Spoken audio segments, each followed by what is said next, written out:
বিহারের খসড়া ভোটার তালিকা থেকে বাদ ৬৫ লক্ষ নাম। ভোটারদের নাম প্রকাশের বাধ্যবাধকতা নেই।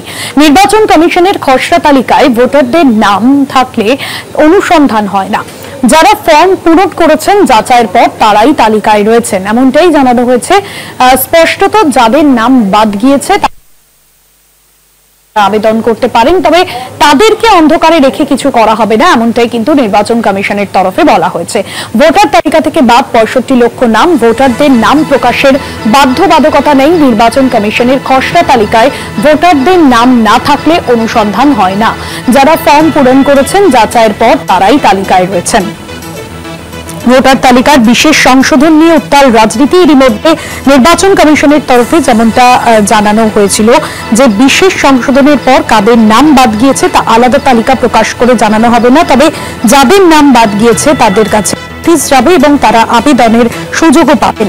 তাদেরকে অন্ধকারে রেখে কোনো সিদ্ধান্ত নেওয়া হবে না। বিহারের তালিকা খসড়া ভোটার তালিকা থেকে বাদ যায় ৬৫ লক্ষ নাম। ভোটারদের নাম প্রকাশের বাধ্যবাধকতা নেই নির্বাচন কমিশনের, তবে যাদের নাম বাদ গিয়েছে তাদের কাছে নোটিশ পৌঁছেছে এবং পরবর্তীতে তারা আবেদন করতে পারেন। যারা ফর্ম পূরণ করেছেন যাচাইয়ের পর তারাই তালিকায় রয়েছেন। এসআইআর নিয়ে বেশ কয়েকদিন ধরে বিস্তর জলঘোলা হয়েছে এবং তারই মধ্যে ১ আগস্ট একটি যে সংশোধন, বিশেষ সংশোধনের পর তালিকা প্রকাশ করেছে কমিশন। সত্যসুন্দর ভট্টাচার্য রয়েছেন ফোন লাইনে। সত্যসুন্দর, এই যে ভোটার তালিকায় বিশেষ সংশোধন নিয়ে বারবার যে বিতর্ক সামনে আসছে এবং ৬৫ লক্ষ নাম বাদ গিয়েছে বলে জানা যাচ্ছে ভোটার তালিকা থেকে, সেক্ষেত্রে যাদের নাম বাদ গিয়েছে পরবর্তীতে তারা কিভাবে আবেদন করতে পারবে? দেখো, ইতিমধ্যেই বিহারের যে খসড়া ভোটার তালিকা প্রকাশ হয়েছে সেখানে গত ১ আগস্ট সেই খসড়া তালিকা প্রকাশ করা হয়েছে জাতীয় নির্বাচন কমিশনের তরফে।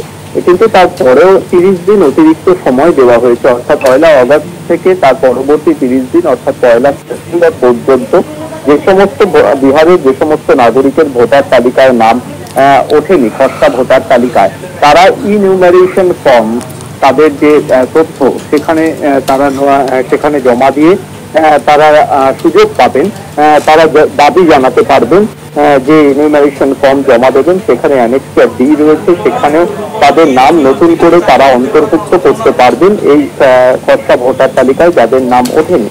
কিন্তু এক্ষেত্রে ৩টি ক্ষেত্রে যেটা উল্লেখ করা হয়েছে যে মৃত ভোটার এবং স্থায়ীভাবে স্থানান্তরিত যে সমস্ত ভোটার এবং যে সমস্ত ভোটারদের খুঁজে পাওয়া যায়নি, অর্থাৎ নট ফাউন্ড, এই ধরনের ভোটাররা তারা কোনোভাবেই কিন্তু খসড়া ভোটার তালিকায় জায়গা পাননি।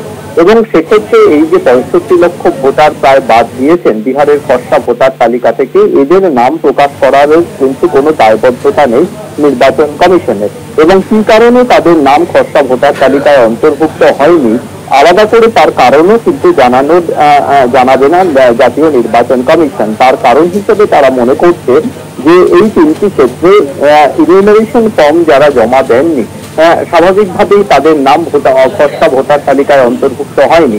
তার পাশাপাশি ফিজিক্যাল ভেরিফিকেশনের ক্ষেত্রে যখন বিএলওরা বাড়িতে বাড়িতে গিয়েছেন, সেই নাগরিক যদি মৃত থাকেন বা সেই ভোটার যদি মৃত থাকেন বা তিনি যদি স্থায়ীভাবে অন্যত্র স্থানান্তরিত হয়ে গিয়ে থাকেন বা তাকে যদি খুঁজে না পাওয়া যায়, এই ৩টি ক্ষেত্রেও কিন্তু সেই নির্দিষ্ট ভোটারের নাম খসড়া ভোটার তালিকায় অন্তর্ভুক্ত করা হয়নি। সেক্ষেত্রে আলাদা করে কি কারণে অন্তর্ভুক্ত করা হয়নি সেটা জানানোর প্রয়োজন মনে করছে না জাতীয় নির্বাচন কমিশন, এবং এই গোটা বিষয়টি উল্লেখ করেই তারা সুপ্রিম কোর্টে জানিয়েছে।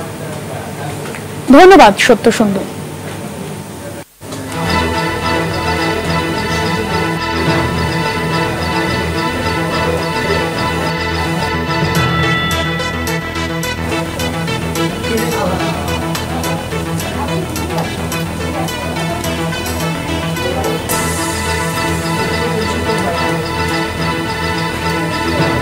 বিহারে খসড়া ভোটার তালিকা থেকে ৬৫ লক্ষ নাম বাদ গিয়েছে এবং ১ আগস্ট নির্বাচন কমিশনের তরফে যে তালিকা প্রকাশ করা হচ্ছে সেখানেই বেশ কিছু নাম বাতিল হয়েছে এবং সেই নাম বাতিলের ভিত্তিতে তাদের নাম বাতিল হয়েছে। যাদের নাম বাদ গিয়েছে তারা আবেদন করতে পারেন। যারা ফর্ম পূরণ করেছেন যাচাইয়ের পর তারাই তালিকায় রয়েছেন।